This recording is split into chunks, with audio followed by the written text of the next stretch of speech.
Maintenant, nous allons étudier les signes en détail et nous allons commencer par les éléments.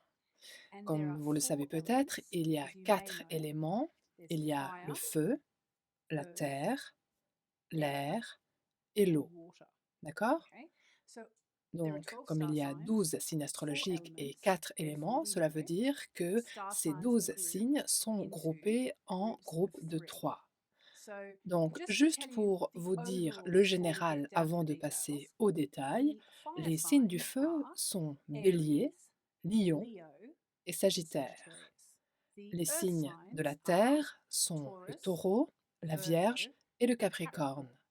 Les signes de l'eau sont le Cancer, le Scorpion et le Poisson. Et les signes de l'air sont les Gémeaux, la Balance et le Verseau.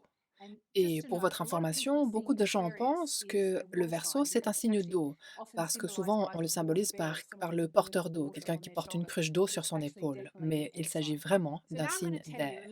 Maintenant, je vais vous présenter un peu chaque élément, et cela pourra vous sembler très basique, ou vous vous direz, mais pourquoi je dois connaître les éléments? Mais faites-moi confiance, cela est une des classifications les plus importantes et intéressantes en astrologie, en particulier au départ. Parce que si vous pouvez comprendre les éléments, vous allez tellement mieux comprendre les signes. Jusqu'ici, vous vous êtes dit probablement, d'accord, il y a 12 signes et moi je sais quel est mon signe astrologique, mais chaque signe peut être décomposé en plusieurs classifications qui constituent une multitude de couches différentes au sujet du signe. Une chose à savoir, avant de passer à la suite, si vous avez un stylo, notez-le. En matière de compatibilité, le feu va avec l'air et la terre va avec l'eau. D'accord?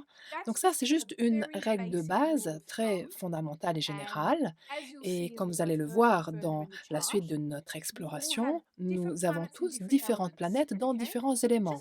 Oui, mais notez-le quand même. Le feu va avec l'air et la terre avec l'eau. Et cela va peut-être vous aider à comprendre pourquoi vous vous entendez mieux avec certaines personnes qu'avec d'autres.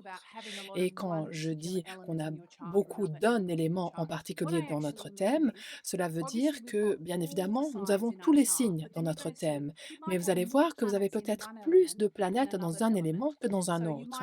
Si vous avez par exemple beaucoup de planètes en Lion ou en Sagittaire, vous serez une personne plutôt flamboyante, alors qu'une autre personne peut avoir beaucoup de planètes par exemple en Taureau ou en Vierge, et cette personne sera plutôt de la Terre. Donc si je vous dis que vous avez beaucoup de feu dans votre thème, cela veut dire que vous avez peut-être votre Soleil ou votre Lune ou votre ascendant dans ce signe ou beaucoup d'autres planètes. Cela veut dire que vous vous sentirez plus proche de cet élément-là. Maintenant, j'aimerais vous présenter les signes du feu. Les signes du feu.